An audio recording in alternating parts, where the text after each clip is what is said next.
sa palengke ni Nanay Maribel at ni Yeswa.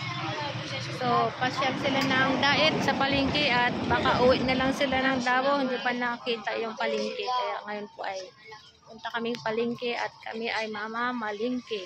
Anong daet? Kami ay nakasakay na ng tricycle pa palengke. Ang dalawang nanay. Tingnan namin kung ano mabibili. Biling gulay, biling isda, at iba pang pangailangan sa bahay. Tapos na kami ng bili ng gulay, isda, mga gulay, bulad. Hanap sila ng bulad. O, nakabili na kami. Ngayon na, ayan. So, kami ay pupunta muna. Dadaan muna kami at nakain daw muna kami ng halo-halo. Dito sa, masarap ang halo-halo dito eh. Yan po. Halo po nila dito sa Graceland ay masarap. Let us not love with words or speech, but with actions and truth. 1 John 3:18. So, tapos po namin ng palengke. Inuhaw kami, nagutom. Kaya palamig muna dito. Kasama natin si Yeswa at si Mama Maribel. Yan.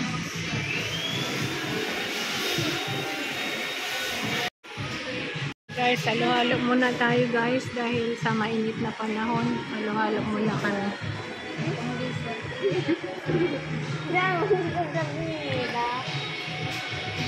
Thank you sa pagsama sa aming palengke dito sa Daig. Papasyal na silang palengke.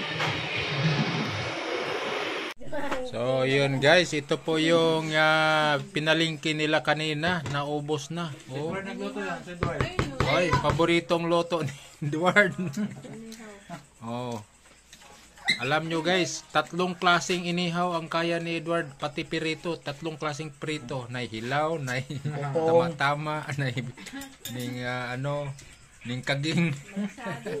Basta ito guys, may malasado, may overcook, hard-boiled. Pero magaling yan magluto.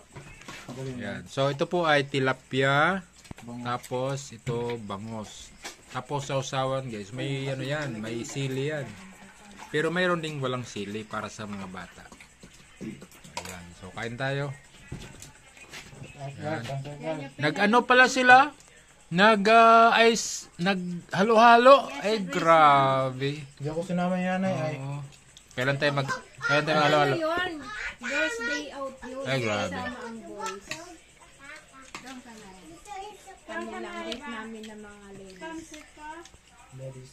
Oh, lahat po kami guys nagkamay. Oh, nagkinamot ba? Lami kaon magkinamot. Oh, yan oh. Oh, yan oh. Lingin-linginon man usahay ana niya tapos pag walang sabaw guys, kamay lang. Pag may sabaw lang. Kutsara. Kaya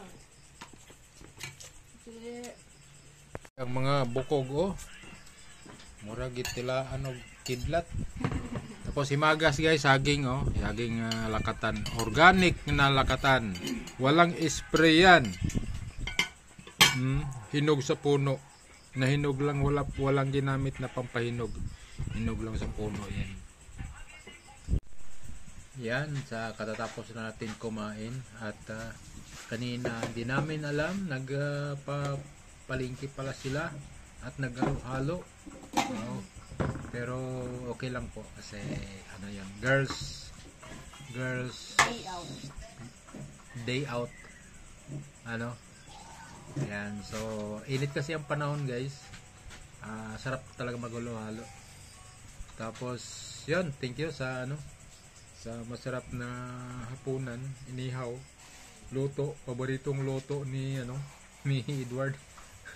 Pero biro lang po yun, magaling talaga si Edward. Biro lang po yung 3 klaseng 3 klaseng inihaw, 3 klaseng prito. May hilaw, may malasado, may tutong. Yan, sa inihaw ganun din. May malasado, mayroong katamtaman, mayroong overcook, Pero joke lang po yan. Ayan, so, yan, magandang gabi po sa ating lahat. Continue to support Kuya Bal Santos Matubang, Atena Vlogs, Kalinga Prab, at sa lahat ng mga Kalinga partners. Parang sinusulit lang namin yung panahon na habang nandito sila. Kasi, May 13 ay 12 pala after ng eleksyon ay biyahe na po kami pa Manila at sabay-sabay po kami papunta ng Davao. And hindi namin alam kung kailan ang balik nila dito. So base po sa aming usapan ay babalik po sa dito. Pero may aayusin, siyempre aayusin yung mga dapat ayusin doon, at saka yung ibang mga kapatid ng Kambala na iwan, yan, siyempre ayusin din. So pwede rin siguro before sa pasukan, kasi para in-enrollment sabay na sila. Okay po, God bless sa ating lahat. Ingat pa rin po tayo. Shoutout po sa lahat ng mga nasa ibang bansa at maging dito sa Pilipinas at mabuhay probinsya. Ingat pa rin po tayo. God bless po. Bye-bye.